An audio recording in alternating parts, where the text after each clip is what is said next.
All right, thanks. So let's just start off by making sure we're all on the same page here in terms of what is a quadratic form. Okay. So we have this funny phrase, quadratic form. Maybe you've heard of differential forms or linear forms.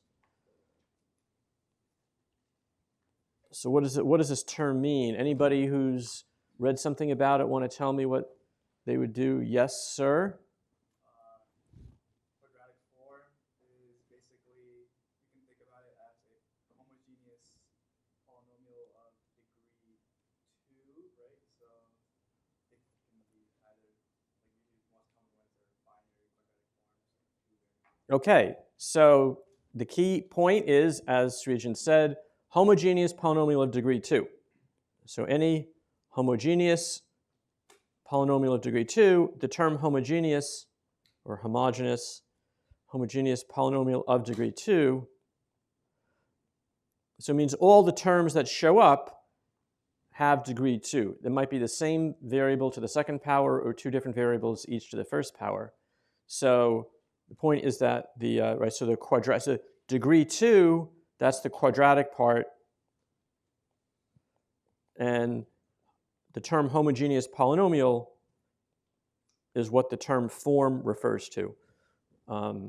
So differential forms are kind of expressions that involve products, and you're summing different elementary pieces, and anyway, that kind of looks homogeneous also. So so we have, so whatever, you can take the standard examples of like sums of two squares, or get a little bit more involved, maybe 3x squared minus yz plus z squared, or maybe just a straight sum of squares in any number of indeterminates. Okay, so this would be called a binary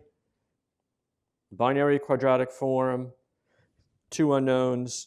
This next one has x, y, z. This would be called a ternary quadratic form. And if you have k unknowns, we'll call it a k-dimensional quadratic form. Okay, it tells us the number of variables. Now, of course, to be honest, x squared plus y squared, maybe it is a ternary quadratic form that has no z term, but that's a pretty degenerate situation.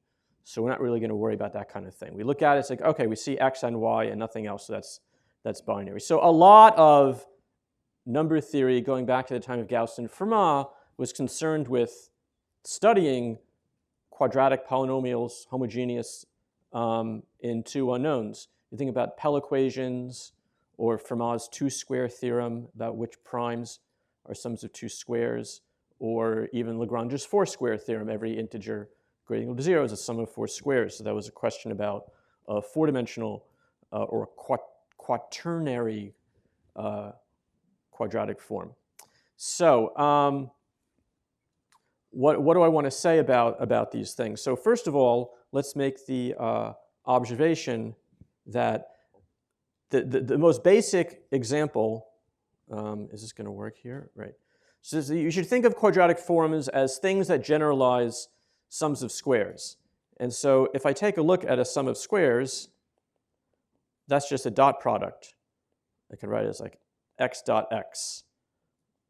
Okay, if x is my tuple of variables. And any quadratic form basically is a kind of modified dot product. Okay, so every k-dimensional quadratic form, I'll show you some examples in a moment of what I'm about to say. Every k-dimensional quadratic form has an expression with a dot product.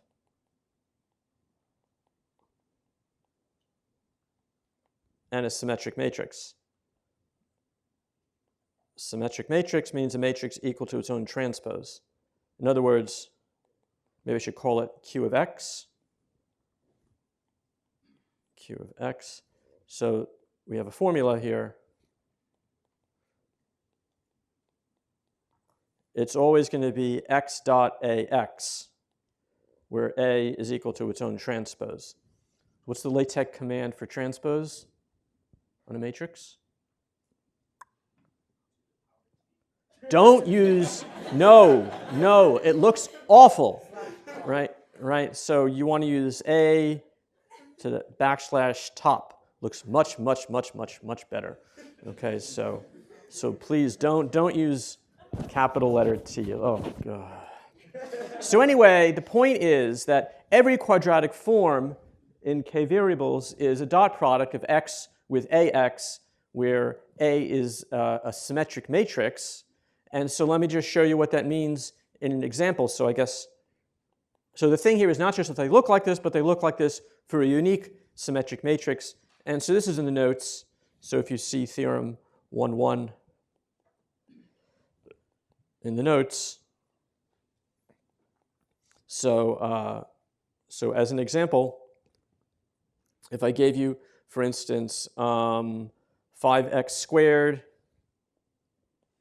plus 7xy minus 9y squared, it looks like xy dotted with a 2 by 2 matrix times xy.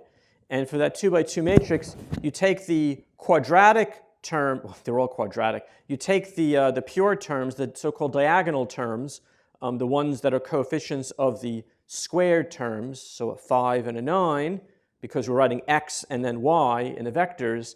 And then for the off-diagonal terms, we only have one pair of off-diagonal terms, and that's going to correspond to I should have put minus 9, excuse me.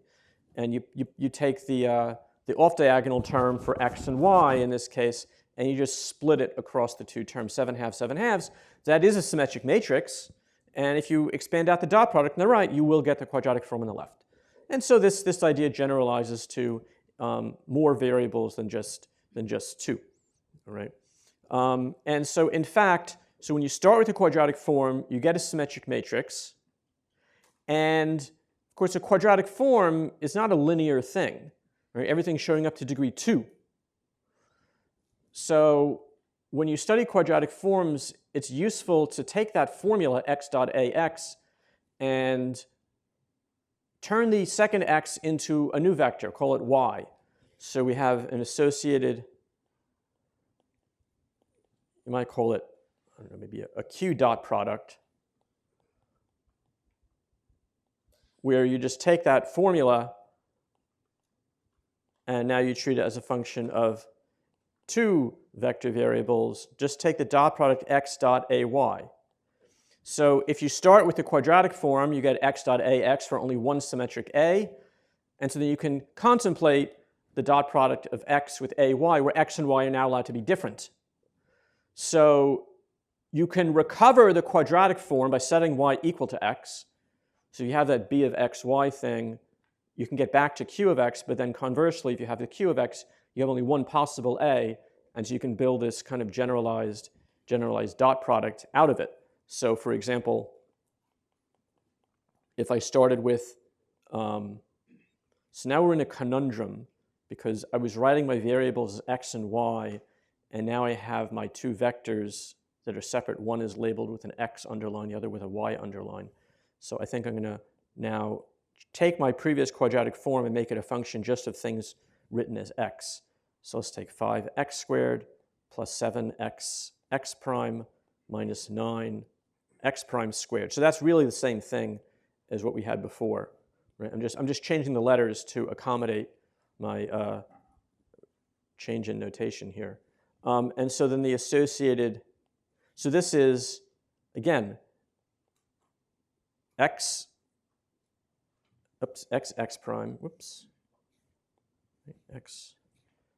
x prime dotted with 5 minus 9, 7 halves, x prime.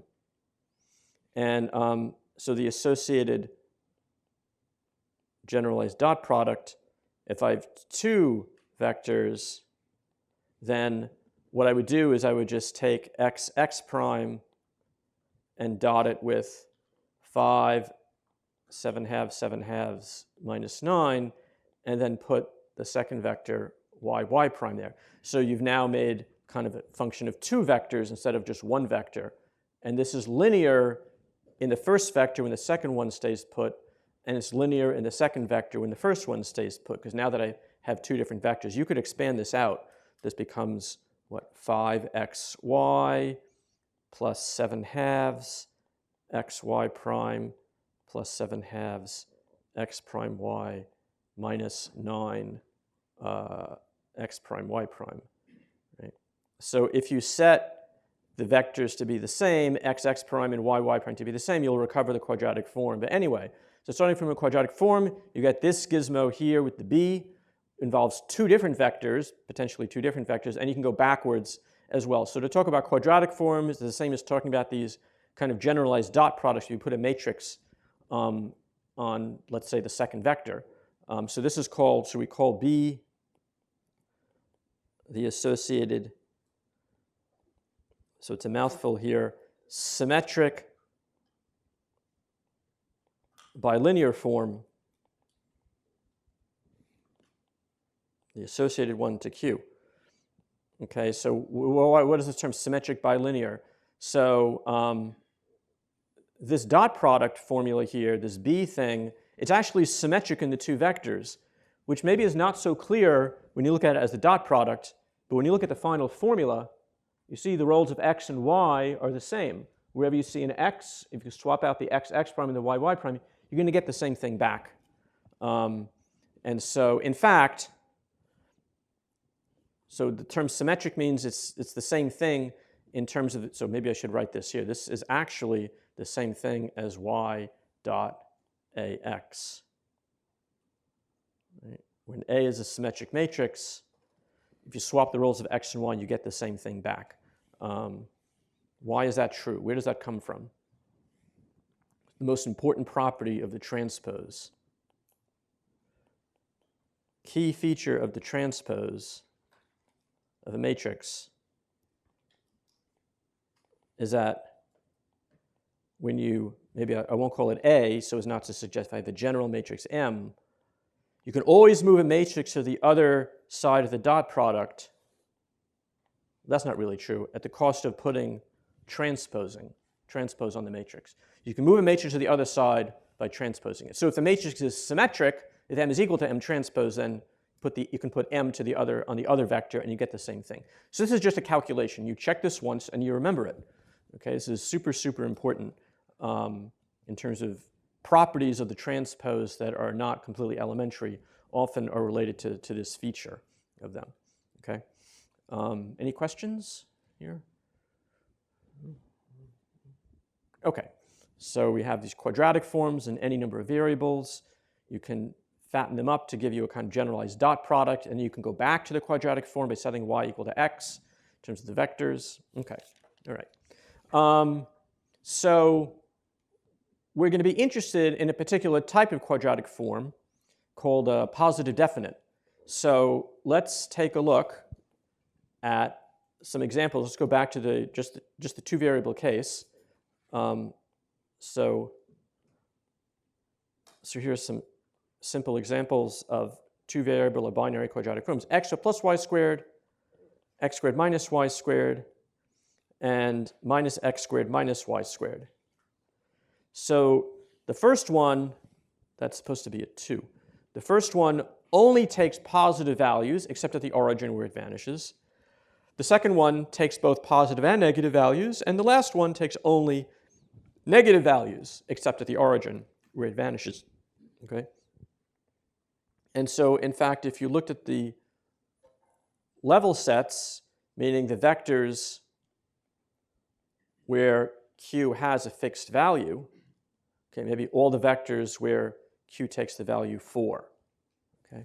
So where x plus y squared takes a fixed value, well, if C is negative, there's nothing. But generally, you get circles. So we get circles here for different values of C that are positive. X squared minus y squared equals a constant. Well, it depends on if the constant is positive or negative, but you're going to get asymptotes here. So you're going to get some, it's time to pick a different color here, right? So you're going to get some level sets that are hyperbolas on this side, and you can get other level sets, points where Q has a constant value going the other way, depending on if the common value that these points equal is going to be a positive or a negative number. Of course, if you set it equal to 0, you just get the asymptotes themselves. And what happens to the last one, minus x squared minus y squared?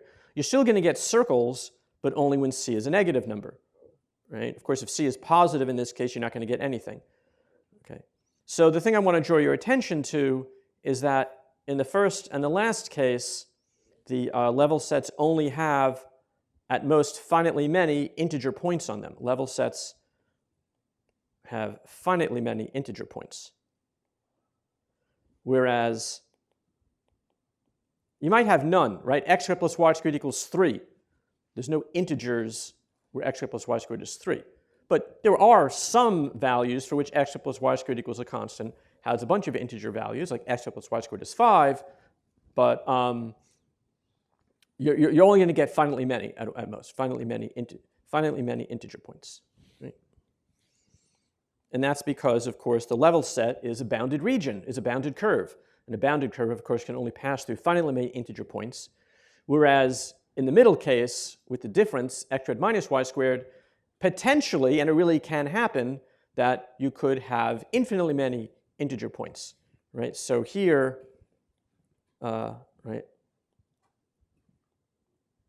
level sets could have infinitely many integer points, infinitely many z points. I'm thinking here with my coefficients, you could replace the ones with just general integers that are positive or negative. So you might want to compare to the Pell equation. Right? X squared minus 2y squared equals 1. Right? That has infinitely many solutions. Right? The Pell equation has infinitely many integer solutions. Whereas if you take the first or third kind, you're only going to have finitely many.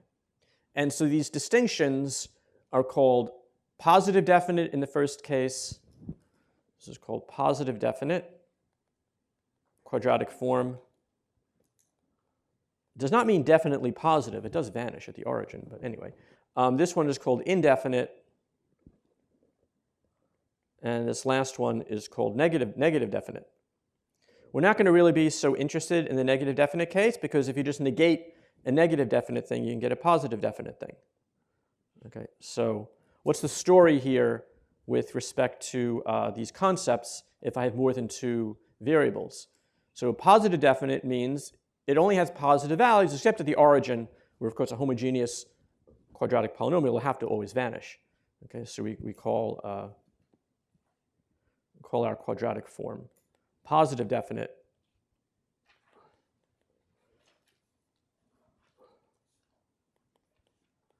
If its values are always greater than or equal to 0.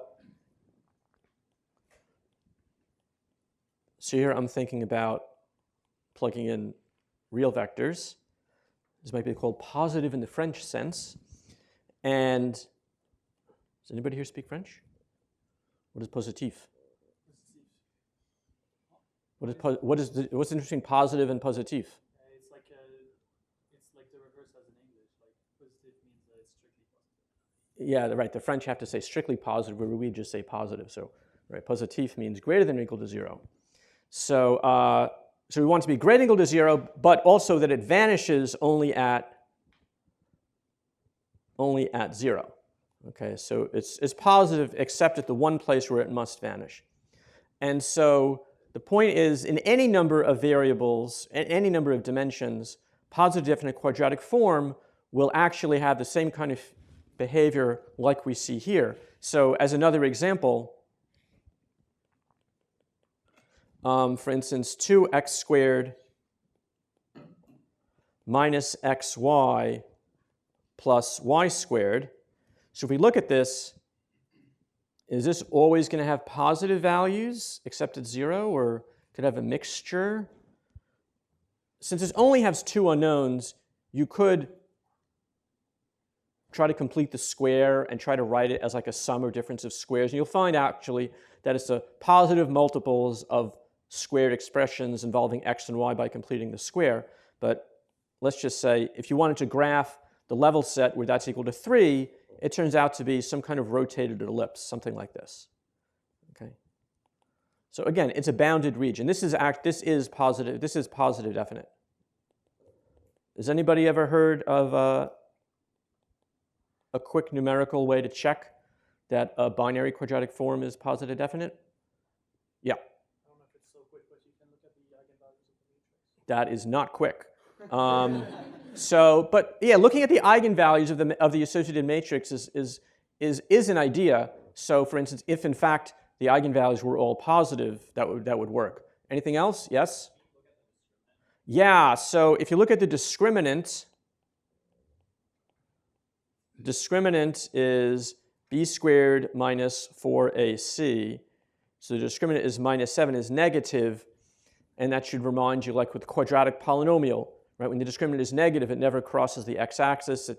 Although the discriminant being negative isn't enough, because maybe it's negative definite. So maybe we should say discriminant is negative plus has some positive value. So if the discriminant is negative, then it's either going to be positive definite or negative definite. And for instance, if you said x to be 1 and y to be 0, oh, it has the value 2. So it's positive definite. So in the two variable case, the binary case, you can check the definiteness or not by just looking at the discriminant. But in higher dimensions, you would want to, one way would be just to look at the eigenvalues of that associated matrix and see, are they all positive? Okay, so that's a numerical criterion for that. Now, the standard example of a positive definite quadratic form in any number of variables is just the straight sum of squares. So standard positive definite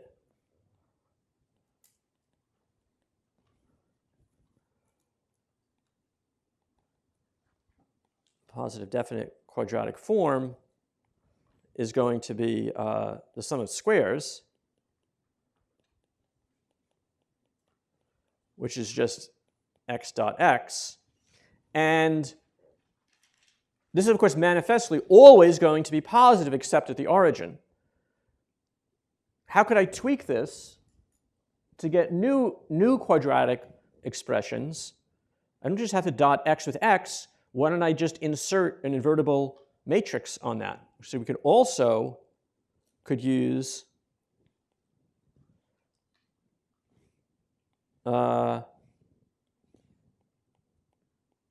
dot product of mx with mx for any invertible matrix. We're talking about real matrices here. Invertible real matrix. Because if you're dotting the mx with itself, so of course it will always be greater than or equal to 0, but for that to vanish, mx has to be 0, so if m is invertible, x has to be 0. So we got a whole family of examples by just dotting x with itself, that's one case, or mx with itself, and perhaps surprisingly, this is in fact all of them. Okay, theorem. Every positive definite quadratic form, every positive definite k-dimensional quadratic form does, so many abbreviations, right, is an mx dot mx for some invertible m, and for a proof. So the proof of this is not easy. You have to use the spectral theorem for real. You don't have to. If the logicians are going, maybe I can find it another way. But I'm just saying that the way I thought of in the notes was to use the spectral theorem. It's a very nice application of that. And if you don't remember what the spectral theorem is, or maybe you've never heard of the spectral theorem, in the proof I remind you what it says, and then I put it to work. So if you just look at theorem 2.4 in the notes. Okay, so it's sort of a nice. I mean, I don't know that this is. I don't know if is it described this way in the linear algebra books? I don't know. But it's sort of nice that this is what they all look like. They're all modifications of dotting something with itself. So for example, let's go back to the story of these pictures. And I was saying that the level sets in two variables for positive definite, of course, they're circles or ellipses, like in that picture. And so, of course, they automatically only have finitely many integer solutions. So in fact, let's see that this is true in general. Any positive definite arbitrary dimensional quadratic form will only have positive finitely many integer points because its level sets are in fact always bounded. Okay, so as a corollary of this, if Q is positive definite, there's nothing wrong with indefinite forms. They could be very useful. Ask the physicists. But for our purposes, where I'm going is I just want to focus on the case of quadratic forms that are positive definite. So, and people, after all, historically study sums of squares and sums of 2 squares, 3 squares, and so on. So these are interesting things. So if Q is positive definite, then its level sets where you study all the x where Qx has a particular value, its level sets are bounded. And so they automatically can only include finitely many integer points. Maybe none, but only finitely many are bounded for each C. It could be the empty set.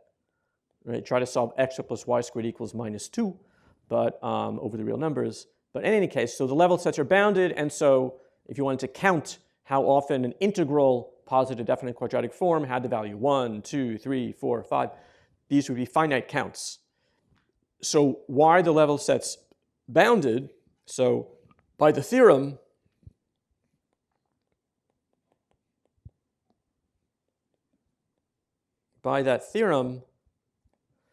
we can write Qx as dotting mx with itself for some invertible matrix. So then to say that Qx has some particular value is the same as saying mx dotted with itself has a particular value. So we're saying that mx, you're dotting a vector with itself. That's the squared length.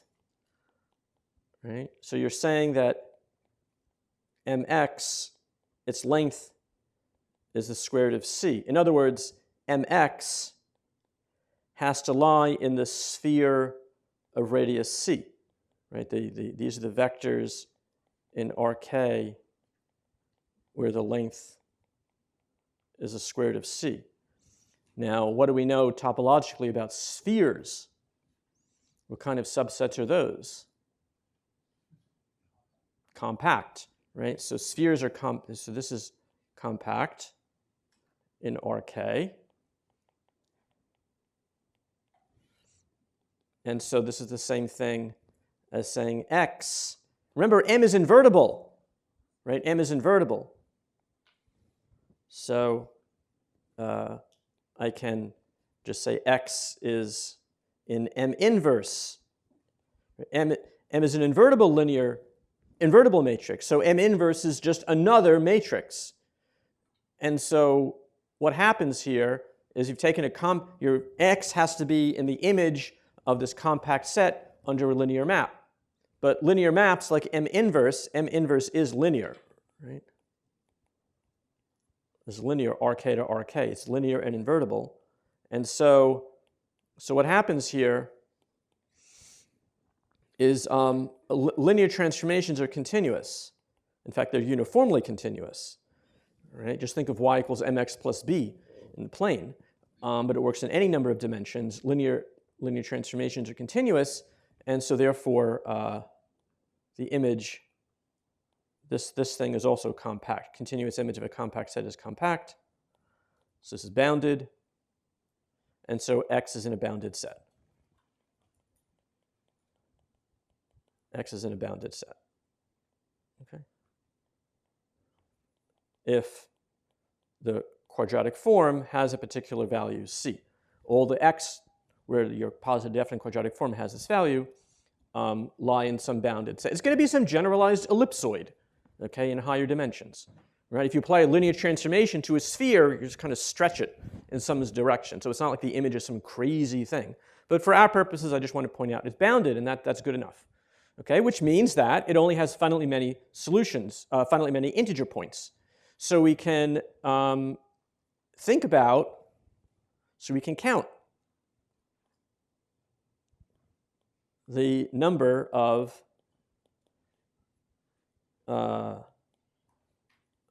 vectors, let's say integer vectors, where your quadratic form has a particular value for n equal to 0, 1, 2, 3, and so on. Okay, so these might be called the representation numbers of your integral positive definite k-dimensional quadratic form. Okay, it's like generalizing, counting how many ways you can write n as a sum of k squares. All right, so these are finite numbers. So we'd like to study these numbers. Okay, so how can we study this sequence? Carter? Use generating functions. Okay, right? So we're going to use two kinds of analytic generating functions. So when you first hear about generating functions, say in combinatorics, you encounter them just as coefficients of a formal power series, where you don't worry about the convergence of the series. You just use it as kind of a bookkeeping device and manipulate things with it, and you're kind of awed by the kind of information you can get. But what I want to present here are genuinely analytic expressions. We have to care about where they converge, and they're going to encode these numbers. Okay, we're going to use two kinds of analytic generating functions for these counting numbers. Any questions? Yes? Do we know anything about like the array or field in which the entries in M live? Like we just know Oh, that's right. I mean, yes, I should have emphasized this point. This M could be very nasty compared to the original coefficients of your quadratic form. You could have started a quadratic form that has integer coefficients, and the M could be some ugly thing with square roots or worse. Oh, yes. Right. they're strictly real, right? Oh, yes. Everything here, yes. When I talk about the positive definite story, everything is being done inside the real numbers, for sure. Yes, we're not working with complex vectors or things like that. Yep. Anything else? Yes. So R sub q of n, is that the set of vectors that satisfy this equation, or is it the number? That's exactly what the, oh, sorry. Number of elements. Yeah, right. We're counting. Sorry about that. Right. We count the number of integer vectors where q has value n. Where does that happen? I allow x to have positive or negative coordinates. So for instance, if q here were like a sum of 3 squares, this would be counting all the integer vectors. So you could put a minus sign on a coordinate.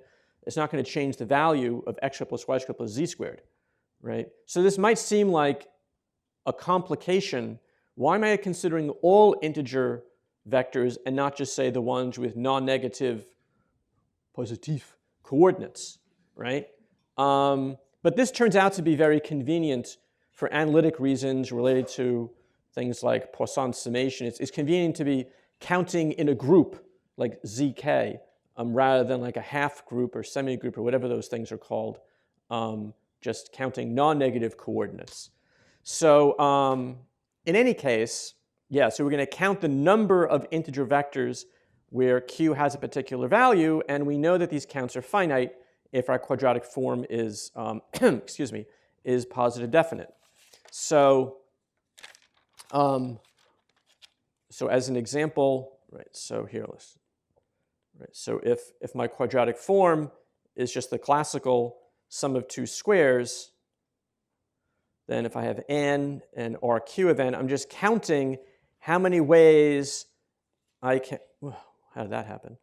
Counting the number of ways that I can write different positive integers as sums of 2 squares. So 0 only happens when x and y are 0. How many ways can you write 1 as a sum of 2 squares where x and y can be arbitrary integers? 2?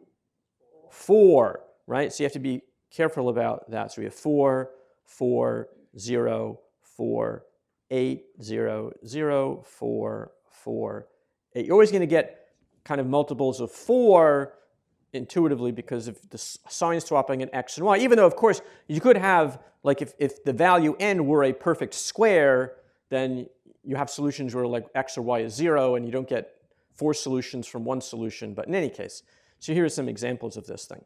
All right. So what are the two kinds of generating functions? So I'm going to, so generating function,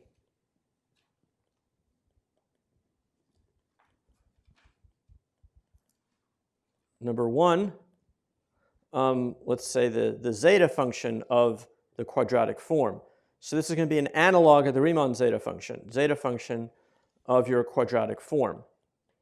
And the way it's defined, so the Riemann zeta function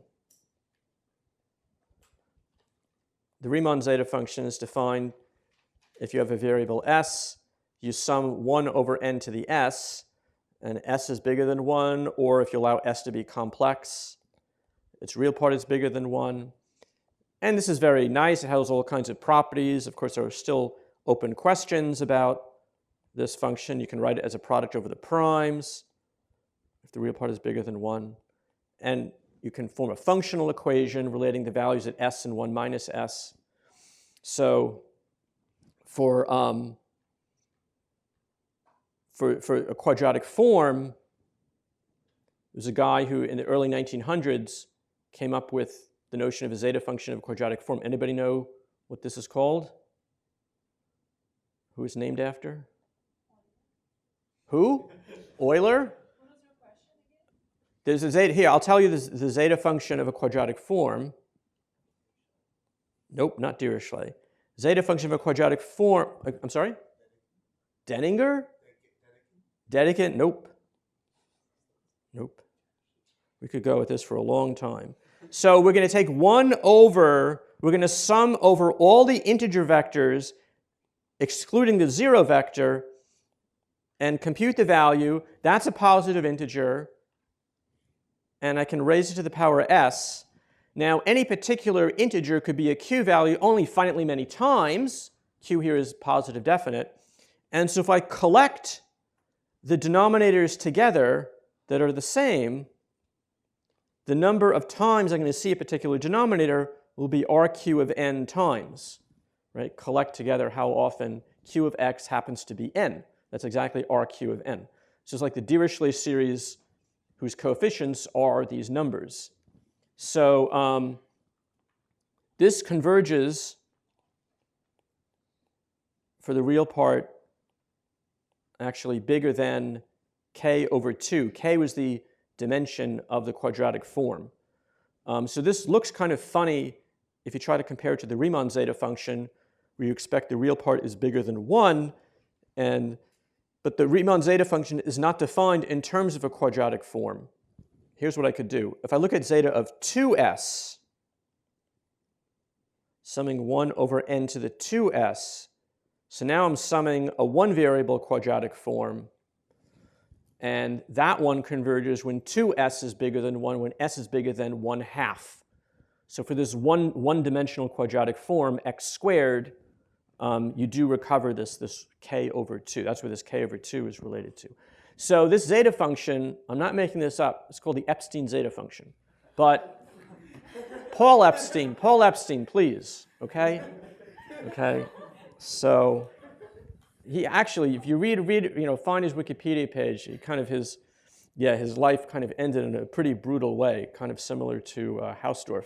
But in any case, so we'll just call it the zeta function of q, right? So so what can be said about this? So that's the region where it converges, and it converges absolutely beyond that point, and it has a pole at k over 2, and if I tack on some pi and gamma factors, we might call this the completed zeta function. We get d to the s over 2, 2 pi to the minus s. This is coming out of nowhere here.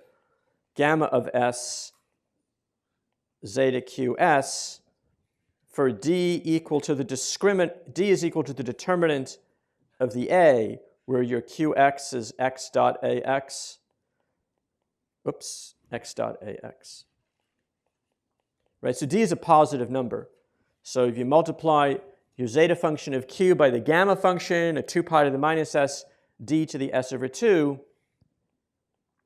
so this has a meromorphic continuation to the whole complex plane, and its values at s and k over 2 minus s happen to be equal. So we have a very nice kind of symmetric looking functional equation. Okay. On the other hand, these zeta functions, whether you look at this one with the nice functional equation or just look at zeta q itself, it turns out typically these don't have Euler products. Like I had said for the Riemann zeta function, you have this, of course, this very nice relation with to product over the primes. But typically, for a quadratic form, the zeta function does not have, so I'll just say usually, the zeta function has no Euler product. The coefficients just aren't kind of multiplicative in the way you would have to have them be if there was going to be an Euler product. And this zeta function fails an analog of the Riemann hypothesis. Its zeros in the strip are not located on a line, but they're all scattered all over the place. So I'll just say it fails an analog of the Riemann hypothesis. It kind of just goes to show that if you want to try to prove the Riemann hypothesis for the ordinary zeta function, you've got to use something other than just its additive formula as a series. Because these quadratic forms, you can build a Dirichlet series with, based on the values of the quadratic form, and they have an analytic continuation looking like the Riemann zeta function, a functional equation looking like the Riemann zeta function, but the analog unit hypothesis completely fails for these kinds of things. So sort of an interesting class of examples from that point of view. That, yeah, it looks very much like the Riemann zeta, but then at the end, something wacky happens. And you could trace it back to the fact that presumably the Euler product will have to play an essential role in ultimately proving the Riemann hypothesis by our AI overlords, I guess. All right, that's not going to happen, of course. It's complete nonsense. All right, so what's the second zeta function? Excuse me, the second generating function. Generating function number 2. This is called a theta function. It's just because of the notation for it. Generating function number 2, called the theta function of q. And so we take theta q is the notation for it, and it's a function of a complex variable in the upper half plane. So what we're going to do is we're going to sum over all integer vectors. Remember we had a k-dimensional quadratic form. We even allow x to be 0, because I'm not going to be doing 1 over the value. I'm going to put e to the pi I q of x tau. If you've never seen this kind of thing before, it looks very strange. Where in the world is this coming from? Let me just emphasize for you that if you write tau as x plus iy, the magnitude of this thing, q of x is just an integer, positive integer. If you multiply it out, pi I qx, oh God, I can't use x. Let's use a and b. Sorry about that. A plus bi. So you get e to the pi I qx a times e to the minus pi qx b. And the magnitude doesn't care about the first term because it's on the unit circle. And so you get e to the minus pi qxb. And so you see as the imaginary part of b, of tau, goes up, if it's positive, these series are going to converge pretty well because they're going to decay exponentially. As the quadratic form itself and the exponent takes bigger and bigger values, it's going to make the terms smaller and smaller.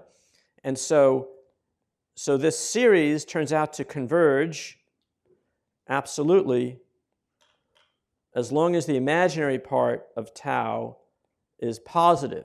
So you're in the upper half plane. This is like the domain of modular forms and things like that. So theta functions of these kind of quadratic forms are going to turn out to be modular forms for certain kinds of groups. This is a natural source of modular forms that already have some prior interest. And if I collected the common terms together, e to the pi I n tau, I'm going to sum over all n greater than or equal to 0. And how often does e to the pi I n tau show up? As often as q of x is equal to n. And so here I get a different kind of generating function, not as a Dirichlet series, rq of n over n to the s, but now rq of n times this e to the pi I n tau. And the weight on that term depends on how often q of x happens to equal n.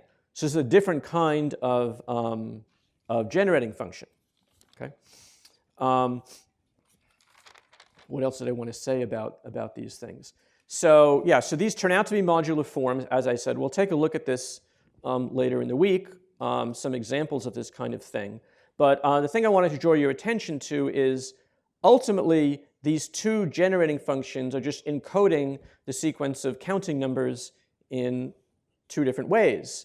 And you could ask, like, does the theta function or does the zeta function kind of know what the quadratic form is? You feed in the quadratic form, you count, you make these counts, rq of n, and then you put them in as coefficients of this series defined on the upper half plane, or the Dirichlet series defined when the real part of S is big enough. And you could ask, well, can you recover the quadratic form? So this has a flavor of the kind of thing that physicists would ask, if, can you hear the shape of a drum? If I knew rq of n, these series, they know q only through the numbers rq of n, right? So how much does the sequence rqn determine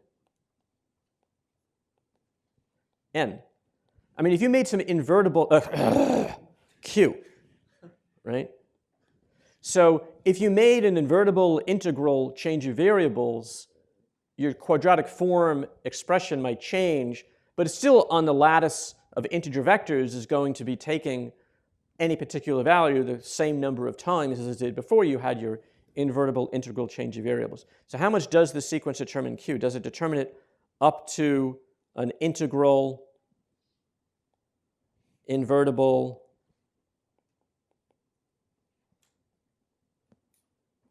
change of variables? If it does, then like the theta function or the zeta function of the quadratic form would know the quadratic form up to the obvious notion of equivalence, things being equivalent if you can pass from one to the other by an invertible integral change of coordinates, change of variables. And so, so the answer is no in general, by which I mean there are quadratic forms that you cannot go from one to the other. They're of the same dimension, but you can't go from one to the other by some integral invertible change of variables, yet their rq of n counts are exactly the same for all n. So Milner found the first examples of two different quadratic forms with the same counting sequence. He did it in dimension 16. Found the first example, counterexample, in dimension 16. Okay, in 1964.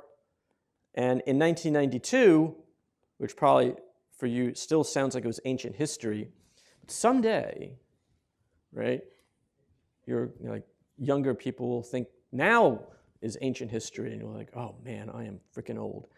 So in 1992, Conway and Sloan, they found examples in dimension 4. Okay, and so if you see page 5 in the notes, I give the two 4-dimensional quadratic forms that you cannot get between them by an integral invertible change of variables, yet they take on any particular integer value exactly the same number of times. All right.